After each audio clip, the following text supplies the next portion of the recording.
Right now, there are probably, hundreds of hours of highly valuable college-level credits just sitting completely abandoned in your email inbox. Oh, absolutely. Just gathering digital dust. Right. Think about it. Have you ever sat through a really dense, like 2-hour industry webinar? We all have. Or maybe you attended some massive multi-day forum on, supply chain logistics or something. You absorbed this incredible amount of highly specialized information, closed your laptop, and then just moved on with your day. Exactly. The knowledge is in your head, but on paper, it never even happened. Exactly. But today, we are unpacking a system that is actively turning that invisible everyday learning into tangible credentials. Yeah, we're basically looking at a complete reimagining of what actually counts as education in the modern workforce. Right. Because for generations, the assumption has been that learning only happens when you are sitting at a desk in a university lecture hall paying tuition. Taking tests, writing essays. Right. But what we are exploring today challenges that assumption at its core. So for this deep dive, we are examining the mechanics of a platform called Think ESG and the inner workings of something they call the Think Plus Learning Bank. Which is a fascinating system. It really is. Our mission today is to uncover how the sustainability industry is essentially gamifying professional education. And more importantly, how you might literally be sitting on a goldmine of uncredited learning hours without even realizing it. But to really understand how this gamification works and how everyday learning actually gets converted into formal credit, we first have to grasp the sheer massive volume of professional education happening right now. Under the radar, basically. Completely under the radar. The traditional education system is highly visible, right? But professional development is practically invisible, even though its scale is just staggering. And the track record of Think ESG is sort of the perfect lens for this, right? Oh, yeah. Because they have been operating in this sustainability training space since 2002. Which is incredibly early for that sector. I mean, if we rewind to 2002, The dark ages of ESG. practically, yes. The concept of ESG, environmental, social, and governance criteria, it was really a fringe concept back then. Mostly relegated to, what, specialized think tanks. Think tanks or highly niche investment circles. So the fact that they have been building this catalog of training for over 2 decades provides some crucial context here. They didn't just jump on a recent trend. Right. They've been establishing the infrastructure for this kind of professional education for an entire generation. And the numbers they've accumulated definitely reflect that head start. The numbers are massive. Yeah, they have over 1,500 overseas clients alongside more than 500 local clients. And there are over 2,000 individuals holding their specific certificates for ESG compliance and reporting personnel. And it's not just limited to corporate desk jobs either. Right. They manage over 10,000 volunteers involved in corporate social responsibility programs. Which is huge. We're talking about conferences and webinars drawing well over 1,000 attendees at a time. Yeah, volume is definitely one piece of the puzzle, but the complexity of the subjects is what makes this truly fascinating to me. Oh, the topics are wild. They really paint a picture of an industry that has just exploded far beyond a single contained department. Yeah, they cover massive ground. Like looking at their main calendar and the sources, you see courses in fields that might seem entirely disconnected to an outsider. Right. You've got the standard foundational courses like corporate social responsibilities or energy transition. Which you expect. But then, and this is basically a buffet of corporate responsibility, you have training on artificial intelligence, Yeah. biodynamics and food security, sustainable halal, marine and logistics. With so many wildly different niche topics, from marine shipping to AI integration, how does anyone actually keep track of what counts as valid professional development in this space? That underlying tension is exactly what drives the need for a new credentialing system. Right. Because what that incredible variety proves is that ESG is no longer just a silo. It has been integrated into every single facet of the global economy. It's everywhere. Exactly. It is no longer just some PR initiative managed by a team down the hall. I mean, if you are managing an AI data center, you are suddenly responsible for enormous energy consumption metrics. Oh, sure. If you are certifying food as halal, sustainability in the supply chain is now a core part of your compliance. Makes sense. If you are running a shipping port, marine logistics are inseparable from environmental governance. So the learning basically has to happen everywhere because the responsibilities are literally everywhere. Exactly. And because this knowledge is so scattered across all these different specialized fields, Professionals are spending hundreds of hours learning these vital, highly specific skills in real time. But historically, they haven't had a way to prove it. Right. They have had no standardized way to prove that competency to an employer or a regulator or a client. Which is crazy, because with thousands of people attending wildly different seminars, you suddenly have this massive logistical nightmare, right? Like, how do you prove any of this learning actually happened? And how do you measure it? Exactly. Yeah. And that is the exact problem the Think Plus Learning Bank was built to solve. Yeah, the Learning Bank acts as this massive clearinghouse. It is designed to be an accumulator of training providers, coaches, and mentors. Okay. It basically takes all of these disparate training modules across all those diverse industries we mentioned, and it standardizes them into a single unified currency. Right. They force all of these different experiences into a 1 CPD hour baseline. Yes. With CPD standing for continuing professional development. Yeah. So every hour of verified learning equals 1 CPD point. Which simplifies things immensely. It does. But, the mechanism that makes this truly revolutionary isn't just about the courses you sign up for tomorrow. It's about capturing the learning you've already done. Yes, the retroactive architecture of the system. Exactly. Okay. Let's unpack this, because the Learning Bank actually has the ability to evaluate your past profile. It's brilliant, really. They look at your past training certificates, the webinars you sat through, the forums you attended, and they convert that accumulated knowledge into actual CPD credit hours. Right. They utilize a 5-year look-back period to do this, which, to me, this is exactly like cleaning out your junk drawer, finding a bunch of old gift cards, and realizing you can combine them to buy a brand new laptop. That is a very apt analogy. A 5-year window is a massive paradigm shift for adult education. But wait, if everything from a random forum to a Tuesday afternoon webinar counts retroactively, doesn't that completely dilute the value of what a credit hour actually means? You would think so, right? Yeah. Like, how do they even verify that? It seems flimsy. What's fascinating here is that the system's architecture requires rigorous validation to prevent exactly that kind of dilution. Okay, so they don't just take your word for it. Definitely not. The Learning Bank verifies the issuing bodies of those past certificates. They cross-reference attendee lists with the original providers when possible. Oh, wow. And they ensure the events had legitimate, stated learning outcomes. So it isn't just about claiming you were in a room. You actually have to prove it. It's about proving you engaged with accredited or verifiable professional content. So the burden of proof is still very much there. You need the documentation. Yes, absolutely. And regarding the dilution of the credential, the creators of this system argue that a 5-year look back doesn't cheapen the credit at all. Really? How do they justify that? They see it as a necessary correction to an outdated model. For a century, we've defined education strictly by formal seat time in a classroom. Right. But the modern professional world requires constant adaptation. When you attend an industry forum on, say, AI integration and logistics, you are gaining cutting-edge knowledge that a textbook from 3 years ago simply doesn't contain. That is so true. The knowledge is being generated out in the field way faster than universities can publish curricula on it. Precisely. The Learning Bank system is an acknowledgement that the accumulation of highly valuable applied knowledge happens constantly in the modern world. It's an ongoing process. Yeah. So by setting a 5-year look back, they are simply validating the real-world experience that professionals have already earned through genuine effort, but, we're just never given formal credit for. It formalizes your ongoing professional evolution. Exactly. Okay, let's say you've bought into this. You've gone through your archives. You've scoured your calendar invites from the last half-decade.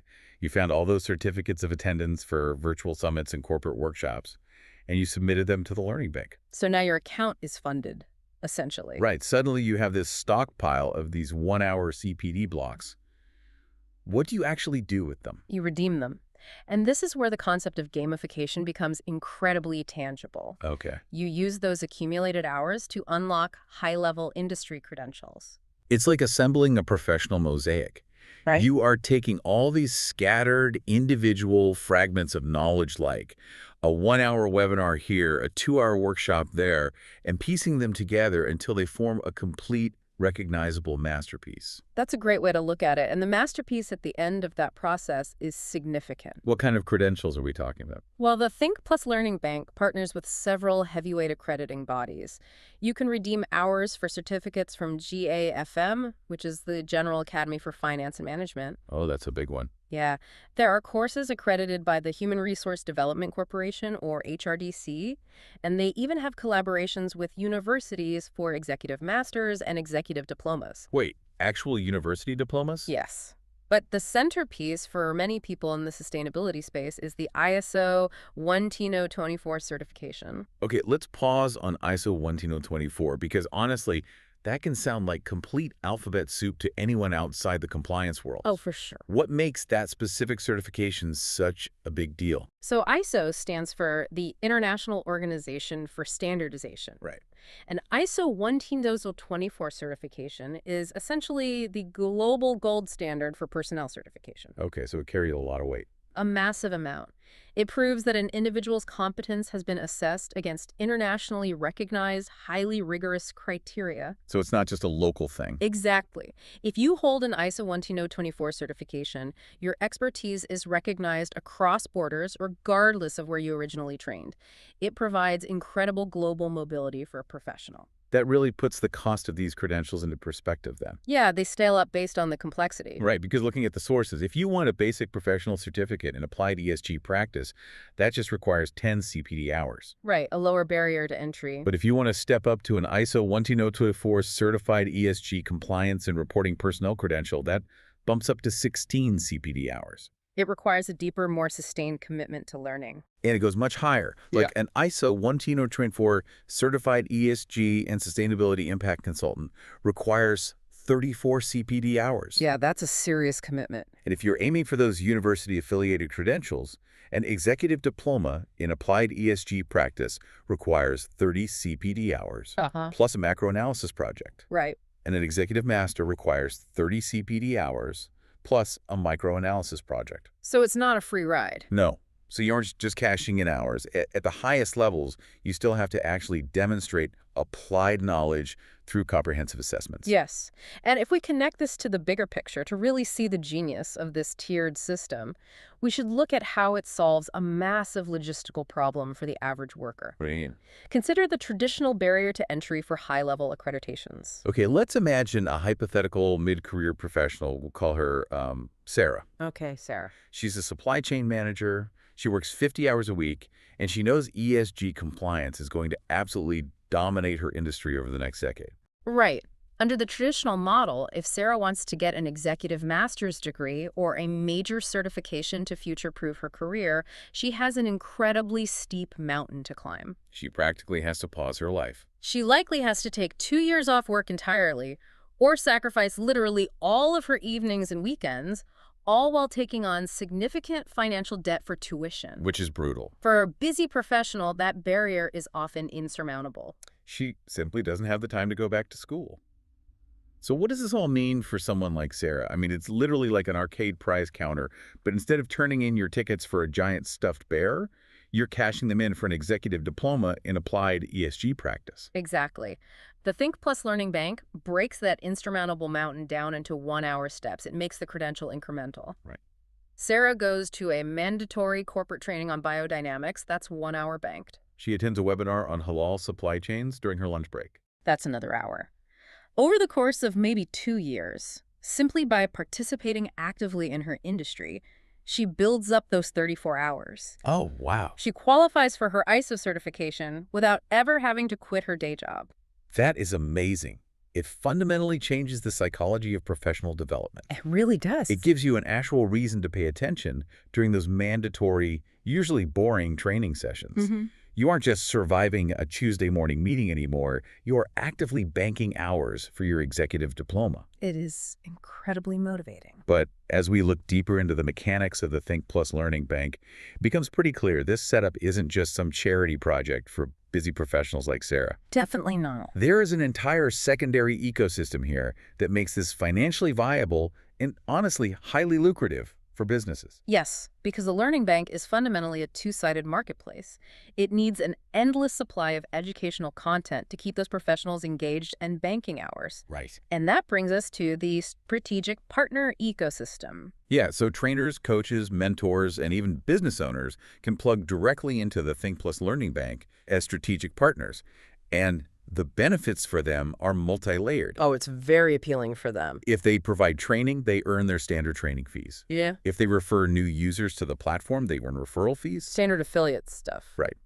They can act as business facilitators, using the Learning Bank's customized infrastructure to issue official certificates to their own clients. Yes. They can even design entirely new, bespoke online or offline programs and add them to the bank's calendar. It basically creates a decentralized, self-sustaining network of educators. The Learning Bank provides the underlying accreditation infrastructure, the tracking, the verification, the unified currency, and the partners provide the niche, specialized content and the audience. Okay, here's where it gets really interesting, because this brings us to a specific mechanic in the platform that really caught my attention. The product demos. Yes. The system explicitly allows entrepreneurs who sell products or services to become partners. Often, when you sell a complex B2B product, there's an educational component to the promotion, right? Like a product demo or a market briefing. Of course. If you are selling a sophisticated new tool, you have to teach the client why the tool is necessary, given the current market regulations, and how to effectively deploy it. Exactly. But hold on a second. Earning professional development credits for sitting through a sales pitch, isn't that just a glorified infomercial masquerading as education? I get why you'd say that. I mean, are we really saying I can sit through a vendor trying to sell me their new software and call it professional development? How does that qualify for credit toward an ISO certification? This raises an important question, and it's a very natural skepticism to have. It just feels like a loophole. The immediate instinct is to view a product demo as purely transactional, right? Just marketing disguised as a lecture. But the philosophy operating behind this system frames it entirely differently. Oh. They define education practically as an asset that is transferred from one party to another. An asset transfer. Yes. Think about the modern corporate world. Learning about new market tools, new software solutions, or new service efficiencies that isn't separate from your job, it is a critical requirement of it. That's true. If you are a sustainability manager and you sit through a deep dive demonstration on how a new AI platform tracks carbon credits, you are gaining highly specific, applied knowledge about the capabilities of your field. You are learning what the market can currently do. Okay, I see what you mean. So they're arguing that the knowledge transfer is objectively valid, regardless of the commercial intent of the person teaching it. Exactly. The vendor essentially becomes the new adjunct professor of the corporate world. Wow. And from the business's perspective, this solves one of their biggest hurdles: audience attention. Getting a busy client to sit through a 1-hour product demo is incredibly difficult. Oh, nobody wants to do that. Right. But if the client knows they are earning a verified CPD hour toward their executive masters by being there, the dynamic shifts entirely. They are going to show up and they are going to actively engage. It's like a barter system for the modern economy of attention. Yes, exactly. Businesses pay for attention in various ways, right? Right. Usually through ads. But here, they are paying their audience in CPD points. It respects and monetizes the client's time. It's a win-win situation. The knowledge transfer happens, the business gets to deliver their pitch to a captive, attentive audience, and the client banks an hour toward their next major career milestone. It is a radically pragmatic view of how information actually flows today. We are moving away from the idea that education must be completely divorced from commerce to be valid. Especially in these new sectors. Right. In fast-moving industries like ESG, commerce and education are deeply intertwined. Well, we have covered a massive amount of conceptual ground today. We really have. We started by looking at the sheer scale of Think ESG. I mean, a 20-year history of sustainability training, managing thousands of volunteers, and organizing courses on literally everything from biodynamics to AI integration. Yeah, huge catalog. And we saw how the explosion of all that highly specialized, decentralized knowledge created a logistical nightmare for tracking professional development. Which, of course, necessitated the creation of the Think Plus Learning Bank, an aggregator designed to centralize and standardize all of that scattered learning into a single, verifiable currency